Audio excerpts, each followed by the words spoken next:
Okay, here's the thing. But it's uncomfortable. It's hard to grasp, but we're not perfect. I think that's just how it is. Next comment. Oh wait, more from the same guy. I guess this was all by chance, right? We just randomly popped into this world and bam. Simple, right? No, that's not my stance, that's your stance. Your stance is that God just magically created everyone, and now here we are. My stance is that it was a long physical process. It started off with chemical abiogenesis, which has been shown to be possible to some extent. And then from there, it's evolution by natural selection, which has again been proven by various means. We didn't pop into existence at one time magically. It was a long, slow process in which everything formed the way that it is today. And yeah, maybe that sounds a bit fantastic to you, maybe that sounds a bit out there, but once you understand the concepts behind it, it makes sense, and there's proof. It's all science, huh? You didn't evolve yourself, you ate the food this planet gave you by your natural survivor's instinct. Your brain has that your body gave you. Your body did the growing itself, not you. Okay. You ate the food this planet gave you by your natural survivors. Okay, what? Okay, let's skip that bit. Your body did the growing itself, not you. Okay, I didn't actively decide to grow. I don't actively decide to replicate my cells, but I never said I did. I never said evolution actually works that way. You don't have to decide to evolve. You evolve whether you want to or not. Or at least you have. Once you're born, you don't, keep evolving. I mean, your descendants do. I really don't understand what you're getting at here. Yes, I ate food, but that had to evolve as well. They sort of evolved before us, kinda, and we evolved to eat them. It's okay, have fun believing a pathetic end. Atheists are the biggest dummies in the world, who are usually the biggest looking loser who wear makeup and listen to emo music. I do not wear makeup. A lot of comments are saying that I do, say that it looks like I wear eyeliner or mascara, but I don't. Do listen to emo music though. Next up from the same guy, no such thing are Christians or Jews. The Quran and Islam is a corrected draft of both those books. That's why a lot of stories are similar. That's all one religion that was misprinted, and the Quran was the last one to master it. Okay, so it can't be that Muhammad didn't have a complete understanding of both of those religions, and it couldn't be that he wanted to found his own religions and sort of pick and choose which aspects of each to include in his. No way would he do that and then have a catch-all statement say, oh, that one was just wrong, this is the correct one. This is the sort of thing that we see all the time with newer religious movements. The Baha'i faith will say that all of these religions came from prophets, but they were interpreted in a different way, and this is our interpretation. These are common excuses you see in lots of religions. Even in Mormonism, it says, I believe in the beginning of the Book of Mormon, that it was Joseph Smith writing this, so if there's any flaws in it, it was because Joseph Smith kind of messed up and accidentally wrote down something that wasn't completely true. So don't doubt the book, just sort of kind of doubt how it was written down. The fact that these religions have these sort of statements that preempt anyone from finding an issue with it, it doesn't make your story more believable. It does the opposite. It sounds like you're preemptively moving the goalpost of any sort of mistake anyone can find with your religion. Instead of being able to make excuses, maybe it would be more convincing if the religion actually got something right about something. Fuck you, no one cares if you have religion or you don't. Well, it seems like you cared enough to write a comment about it, at least, and it does seem like people care enough to actually watch my videos. Nothing comes from nothing. The existence of a super-intelligent creator is the most logical belief. You can't ask us to prove the existence of the Almighty physically, because we don't believe he is limited. Right, so he's not limited in proving himself physically. Good to know. He is beyond space and time. I know atheists don't believe in holy books. Actually, I do believe in them. I'm holding one right now. I know they exist. They exist only to prove more evidence and assurance after using your own logic, science, and history. Okay, well, after studying a bit of logic, a bit of science, and a bit of history, I still have not come to the conclusion that there is a God, or that any particular holy text is correct. Sure, you say he is beyond space and time, so we can't observe him, we can't measure him. Why should I believe in him then? Maybe if he had an influence on the world, maybe we can see that influence. But I haven't seen it. Any sort of indication that is alleged is not convincing to me. That's why I make these videos. I am supposed to come to the conclusion that there is a God, like intrinsically, like just using my own logic, science, and history. Logically, I see no indication that there is a God, so it's not logical to me to believe that there is one. There is nothing that is best explained by the existence of a deity. Science sure as hell doesn't prove God, and history just shows us that there were many different religions that believe many different things, and they all sort of believe what they believe in the same way. That doesn't mean to me that one of them is true. What you're saying here is that once you're convinced of a religion, then that religion's holy text will convince you further. I don't doubt that, but I don't see any proof of said religion. Next one. You know what? God gave you brain, so STFU. Why would God give me a brain that doesn't lead to the conclusion that he exists? And in fact, it goes the opposite way. It comes to the conclusion that he does not exist. Why would God do such a thing? That seems a bit backwards. It seems a bit backwards that he would do that, give me this brain, this set of logic, this way of thinking, and then punish me for not believing in him. Boy, your voice is monotone. WTF. That's why you're a lame baldtard who doesn't know what up is. I do know what up is. I just don't understand how on the idea that gravity doesn't exist and objects are not affected by the ground underneath us, I don't understand then why any particular direction would be considered up. Why that direction would be the direction that things float in, and this would be the directions that things sink in. It makes sense on a ball Earth that does have gravity, because then down is towards the center of the Earth, at least when you're on the Earth. But there's no explanation as to why towards the ground on the flat Earth would be down if it's not affected by the ground itself. You're so afraid to think about the truth of reality, and that you've been taught lies all your life, and physics is all lies. You are a typical lame who regurgitates all the stuff he's been fed. I'm not afraid to be wrong, believe it or not. In fact, I was wrong about a huge part of my life, being my religion. I was once fundamentalist Christian. I am no longer, because I recognized that I was wrong, and I could definitely be wrong about a lot of things. That's not why I believe the Earth is round. It genuinely does not make sense for the Earth to be flat, and there are a number of reasons for that, which I will continue to talk about in my videos. People, please stop bullying. This is the product of severe bullying. Can't anyone see he's so hungry for acceptance and the desire to be considered cool that he thinks supporting baldtardism, don't understand why that's 3 words, is making him cool? I don't know if he's serious about this or not. I don't know if he's trying to be funny. But I actually wasn't bullied, like, at all, except for this one kid in, like, middle school. He bullied me for, like, a week.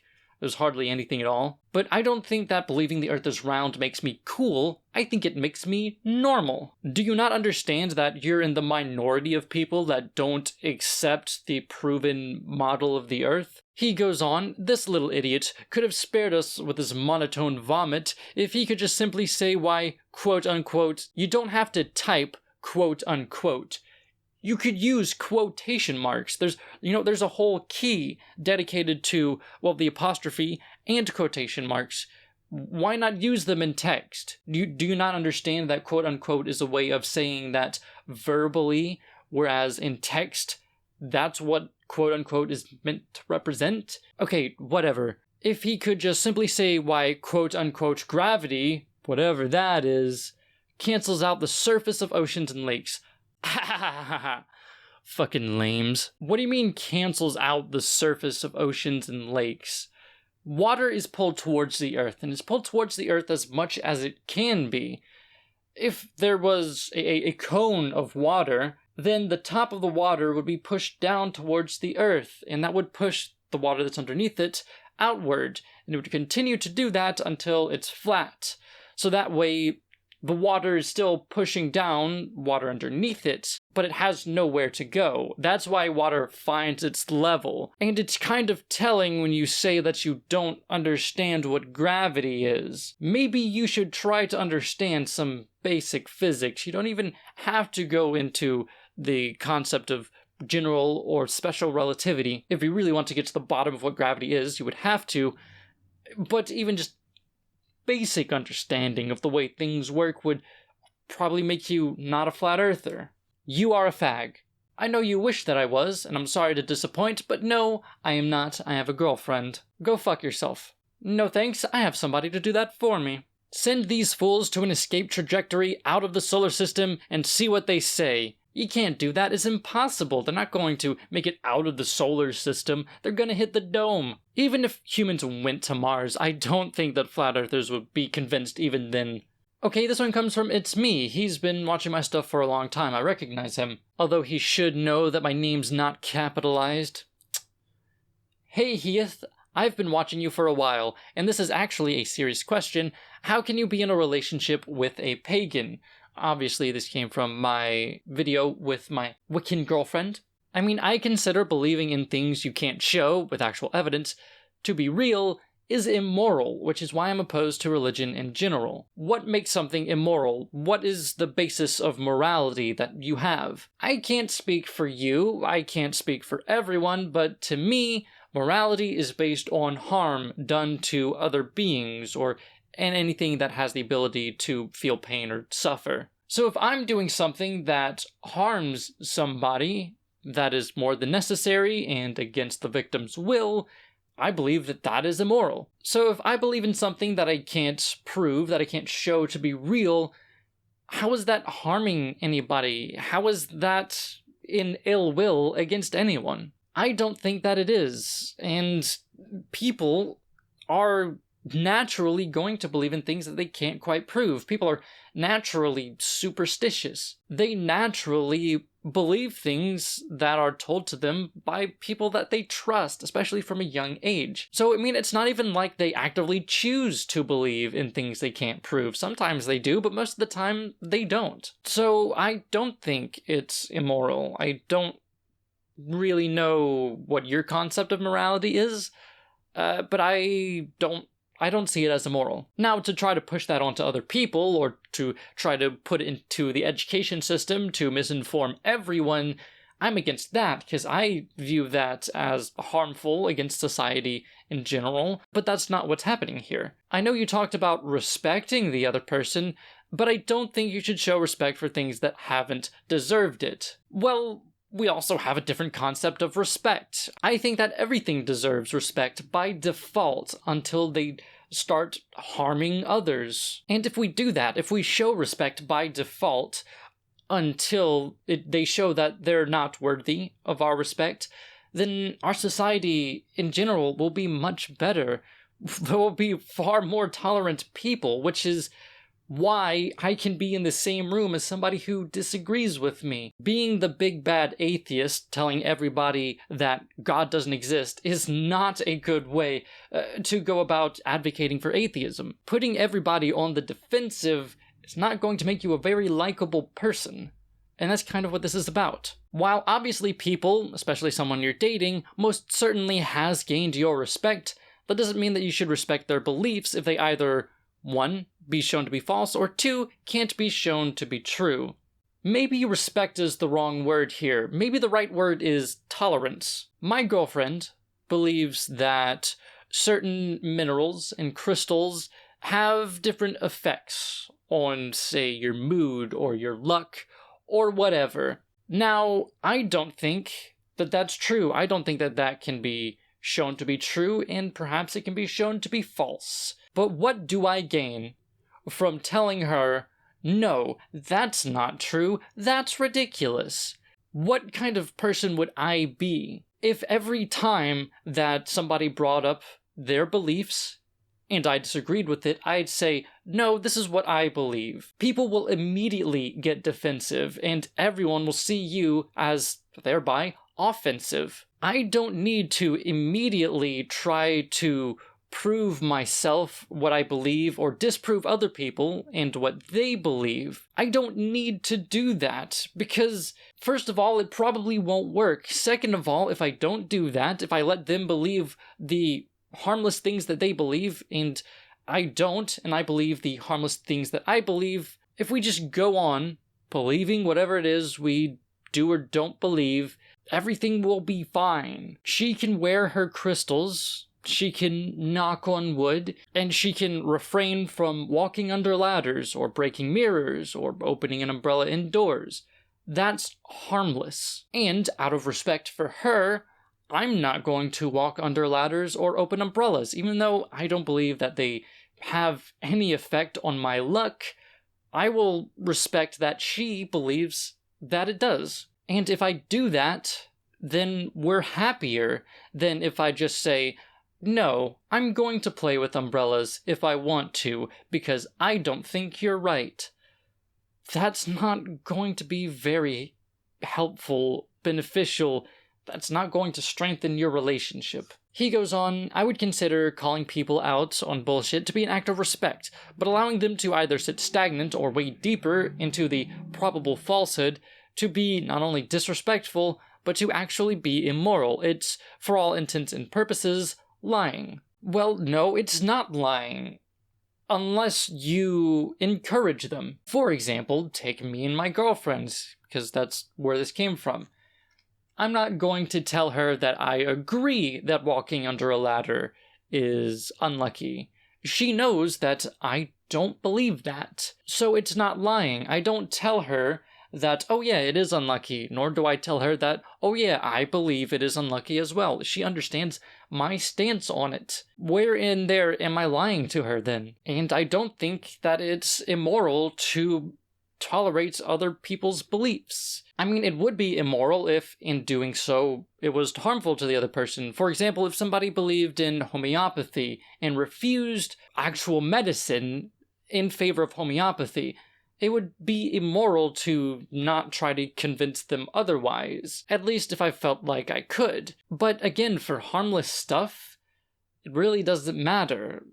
Sure, maybe there should be a place where you draw the line, but most of the time, it's not going to cross that line. Regardless, your girlfriend seems super chill, and I'd totally love to see her in some more of your videos, or maybe if she started her own channel. Yeah, I would love to have her on more. I'm not entirely sure how to incorporate her into my stuff more, and she has said that she's sort of interested in starting her own stuff. I don't know if she will or not. Maybe. Can I be in the video, please? No.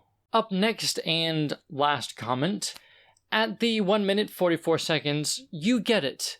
Okay, so at that moment, about the 1 minute 44 seconds, I said that God needs to torture Jesus in order to save us from himself. Perhaps you don't understand the dilemma here.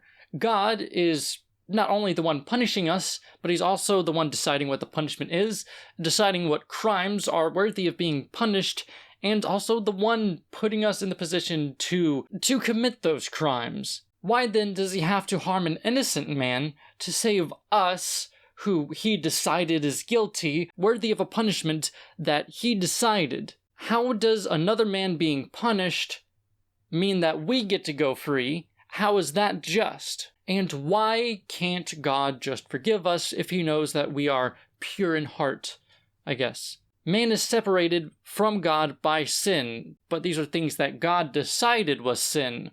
Right? Who decides what sin is? It's God. God decides what he will punish us for. God, by his righteous nature, must punish sin. But how do you know that his nature is righteous? How do you know that this is the way things should be? How is it righteous that if I was born in a Hindu country and believed in Hindu gods, that I should be condemned and burned alive eternally? because I wasn't given adequate knowledge of the right religion. If I engage in pretty much any sexual activity, which is human nature, I should burn alive eternally for that, regardless of whether or not it actually harms anyone. How is that righteous? How do you know? Why does God think that this is an action worthy of this punishment? Is it because he thinks it's icky? That's the best explanation I can see. God the Son, Jesus Christ, came as a man, lived as a man, and died in our place. Without the shedding of blood, there is no forgiveness. Right, God by his righteous nature needs to shed blood in order to forgive us of things that are ultimately harmless. So God is blood hungry. Interesting. If someone murdered brutally the person you loved the most, and that person was caught and was going to be tortured to death in the most violent method known to modern man, would you take their place on death row so that the one who killed your beloved could go free? No, I wouldn't, obviously. But I also disagree with the methods chosen. I don't think that punishing this action in this way is necessary or helpful. I don't feel the need for vengeance. That's not just. This torture everybody to the utmost for any small thing, for any small theft, this concept is not something that I agree with either. I don't think that's just. I don't see how you can say God is righteous, he has his righteous nature, so he'll let the innocent man go scot-free if somebody else is killed for it. That's not righteous. It seems unjust that a guilty man is not punished, and it seems unjust that an innocent man is punished. Would it not then be more just to only have the guilty man go free? Is it not then less just or more unjust to have a guilty man go free and have an innocent man brutally tortured? God paid the price for us. We do not deserve it. But the thing is, God is the one who decides that. He's dictating. He's the dictator dictating that, oh, this is what you deserve. This is what I say is wrong. And this is what I'm going to do to you if you don't follow what I say and my arbitrary rules. This is why I say that the God of the Bible is a dictator or a tyrant. He teaches us that his way is right, it's righteous, it's just, and you deserve to be punished for the slightest thing because I say, because you're sinful, which I decide what sin is. Here's what you do in order not to be punished in the worst way you could ever imagine by me. That's not a God that I think is worthy of worshipping. And with that, I'm going to end this video here. Now, don't get me wrong. Not all of my comments are like this. Not all of my comments disagree with me. In fact, there's actual genuinely nice comments, like this one.